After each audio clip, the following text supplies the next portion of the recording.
Boa noite, está começando pela rede CNT de televisão, o Jogo do Poder, um espaço aberto para a discussão política. Nós aqui da CNT acreditamos que o debate, o contraditório, é ponto de partida para o exercício de um dos direitos mais fundamentais, o de ser informado com absoluta correção e transparência. Esse é o objetivo, esse é o propósito do Jogo do Poder, que tem o prazer de receber hoje o ex-ministro da Justiça, o ex-governador do Rio Grande do Sul, Tarso Genro. Boa noite, governador. Boa noite, muito obrigado por essa oportunidade. É um prazer recebê-lo aqui. Para entrevistá-lo, eu convidei também o jornalista Cid Benjamin. Boa noite, Cid. Boa noite. É um prazer recebê-lo aqui. Vamos agora ao resumo das notícias de Brasília. Olá, eu sou José Marcelo Santos, direto de Brasília, com o resumo das principais notícias da semana. A Câmara dos Deputados aprovou o texto base do projeto que reduz as desonerações das folhas de pagamento das empresas. A proposta estava emperrada desde a semana passada. Se não fosse votada a tempo, poderia gerar um prejuízo mensal de R$ 1 bilhão aos cofres do governo. A Receita Federal está monitorando os sites de relacionamento para combater a sonegação fiscal. É que muita gente declara menos do que recebeu, mas adora ostentar nas redes sociais, onde demonstram gastos e viagens incompatíveis com o que foi informado ao leão. Com base no que virem na internet, os fiscais vão cruzar informações dos contribuintes suspeitos. Quem for pego em flagrante vai cair na malha fina. A falta de investimentos, a burocracia e a lentidão da justiça estão entre os fatores que levam o Brasil a aumentar cada vez mais a população carcerária. O número de prisioneiros no país aumentou 575% nos últimos 24 anos. No ano passado, a população carcerária bateu o recorde de quase 608 mil pessoas. E a superlotação causa um déficit de 230 mil vagas. Só os Estados Unidos, a China e a Rússia têm mais pessoas atrás das grades do que o Brasil. Por aqui, mais da metade dos presídios não tem salas de aula nem oficinas profissionalizantes para requalificar e socializar os presos. A Polícia Federal prendeu 7 pessoas em uma nova operação para combater fraudes no INSS. O esquema desviou mais de 30 milhões de reais. Segundo o Ministério Público, a quadrilha inseria dados falsos no sistema de computadores do INSS para forjar tempo de contribuição e aposentar pessoas que não teriam direito ao benefício. O grupo também aumentava os valores dos aposentados e até concedia um auxílio-doença para pessoas sem qualquer problema de saúde. Ao manter a atual política de reajuste do salário mínimo, que leva em conta a inflação do ano anterior, mais o PIB de 2 anos atrás, os deputados estenderam o benefício aos aposentados, que passaram a ter direito aos mesmos reajustes dos trabalhadores da ativa.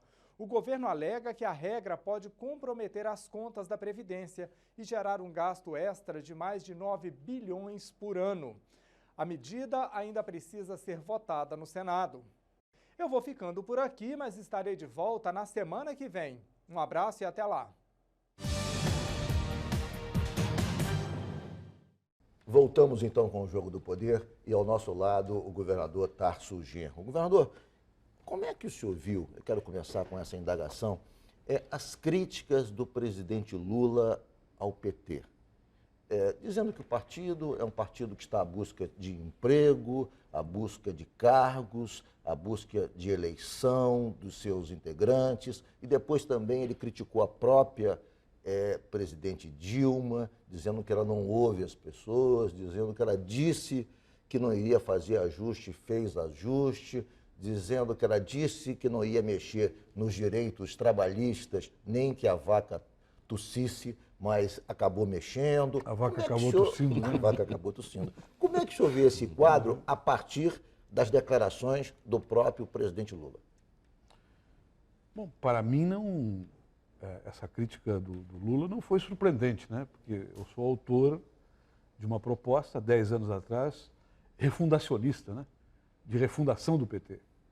Porque esses sintomas que o presidente Lula apontou agora, que na verdade se reportam, na minha opinião, a maioria que dirige o partido, e não a minoria, a qual eu integro, por exemplo. Eu não me incluo, né, nesta, vamos dizer assim, como recebedor dessa crítica, né? Acho que o presidente Lula fez um movimento político forte, né, de reorganização, de renovação do partido. Eu diria até, eu brinquei com o pessoal que conversa comigo sobre política dentro do partido, né? Eu disse, olha, está mais radical do que a refundação. Ele quer uma revolução. Eu acho que é um momento político delicado do país, né? Nós temos que, de uma parte, manter a estabilidade, a governabilidade, o direito da presidenta Dilma governar, né, com os critérios que ela adote, mas não estamos obrigados, nós do Partido dos Trabalhadores, a dizer, por exemplo, que o ajuste que ela está fazendo é um ajuste correto. É um ajuste que não deu certo em parte nenhuma, né? Na Europa, em países asiáticos, em países que adotaram esse tipo de ajuste, só teve uma consequência, né? Recuperou a economia, o terreno que perdeu com a recessão que o ajuste causou, né? Mas ajustes desse tipo não reestruturam a economia e não determinam um ciclo virtuoso de crescimento, de distribuição de renda, de inclusão social, né? De estabilidade, né, econômica progressiva por um largo curso. São ajustes, inclusive, eu diria, mais orçamentários do que estruturais na economia. Sim. Tarso, você como um refundacionista do PT, você ficou decepcionado com os rumos do Congresso, recente Congresso do partido? Eu achei que o Congresso iria acolher pelo menos algumas teses que nós levamos. E, na verdade, a maioria, ela bloqueou as teses principais que nós levamos, né? Como, por exemplo, né, reorganizar o partido a partir de um processo reconstituinte, de um processo constituinte, né?